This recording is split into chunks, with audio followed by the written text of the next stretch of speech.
السلام عليكم متابعيني الأعزاء من وين ما كنتوا عم بتتابعوني. حبيت أبلش معكم صباحي لهاليوم بعد صلاة الصبح وقرأت سورة من القرآن. بحب أطلع كل يوم أفتح باب الدار، طلع على السما وبقول: أشهد أن لا إله إلا الله وأشهد أن محمد رسول الله. اللهم صل على محمد وآل محمد. أصبحنا وأصبح الملك لله. بسم الله نبدأ هذا اليوم. اللهم أعطنا خيره وأكفنا شره. وبعد هيك بستغفر وبطلب حاجتي من الله.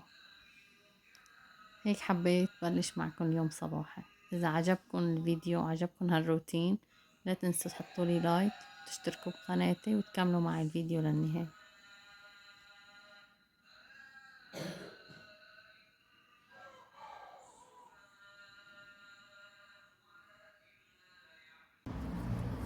هلا هون عم قطف نعناعة. هاي النعناعة أنا زرعتها عندي بقصيص بكيلي بشو بدكم تزرعوها. أنا زرعتها اسمها نعناعة الجكلس. هاي غير النعناعة اللي بناكلها بالسلطة أو جنب الأكل. هاي نعناعة تجي طعم تحدي على عطري. فقطفت هيك كم عطف منها وغسلتها. بدي أعمل خلطة لابني كان عم يسعل كل الليل، وقلت بالمرة بغلي قهوتي مع الزهورات.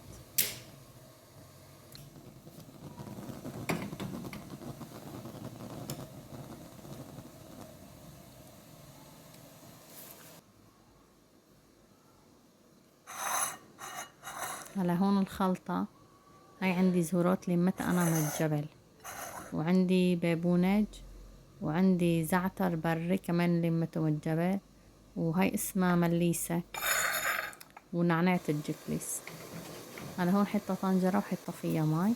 حطيت قسم من الزهورات قرب طنجرة بس غلو. هلا بس صاروا يغلوا تطلع منه الدخنة او الهبلة، البخار صار يطلع منه البخار. بدي اخلي ابني يتنفس هذا البخار. هاي اسمها تهبيلة عنا. هاي التهبيلة بتفتح الصدر، بتفتح الانف اذا الانف مسكر. بتفتح الصدر اذا في التهاب في البلعوم، في التهاب بالصدر، في بتقتل الجراثيم، بتفتح قصبات الصدر. كتير كتير مفيدة. انا هاي الخلطة ما بستغني عنها. عندي ابني معه تضيق بقصبات الصدر، هاي الخلطة كتير بتفيده.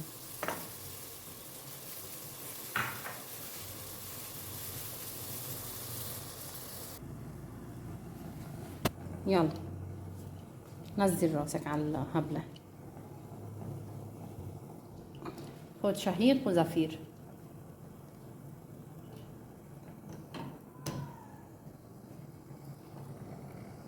قهوتنا عم تغلي، الزهورات عم تغلي. بدي انزل الزهورات واطفي.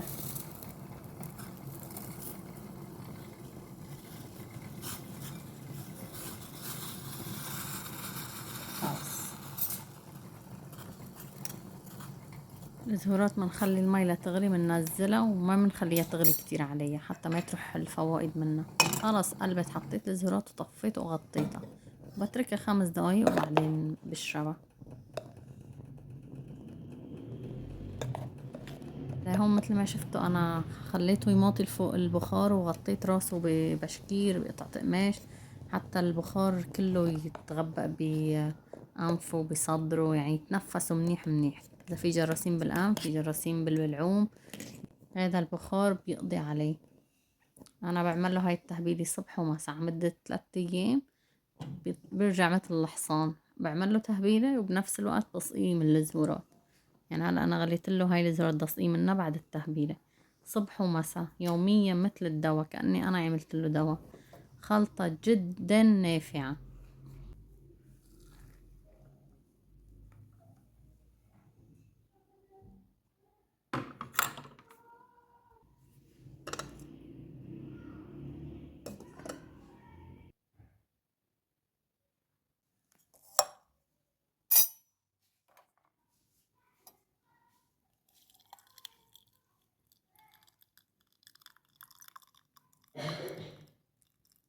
في بعض الزهورات هاي الخلطة انا حطيتها لمتها من الجبل. ان شاء الله بفيديوهات قادمة رح تكون فيديوهات ممتعة. رح نطلع على الجبل نلم الزهورات سوا ورح ورجيكم الزهورات اللي بلمها. وبيبسها وبحطها مع تفضل. بابونج والزعتر ونعناع الجكليس والمليسة. هي خلطتنا.